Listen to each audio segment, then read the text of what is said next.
মা, তোমার কি হয়েছে? এই তুমি গাড়ির সামনে আসলে কেন? আর আমার মা অজ্ঞান হয়ে পড়ে আছে। আমার মাকে হাসপাতালে নিতে হবে। তোমার মা কোথায়? তাড়াতাড়ি চলো। আমার আম্মু ওখানে আছে।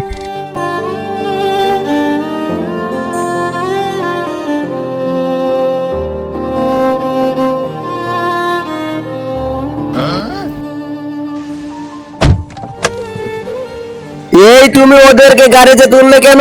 ম্যাডাম, আমার আম্মুকে হাসপাতালে নিতে হবে। আমার আম্মু অজ্ঞান হয়ে গেছে। তাহলে আমরা কি করব? তোমরা অন্য গাড়ি দিয়ে যাও। আমি একটা উপায় পেয়েছি।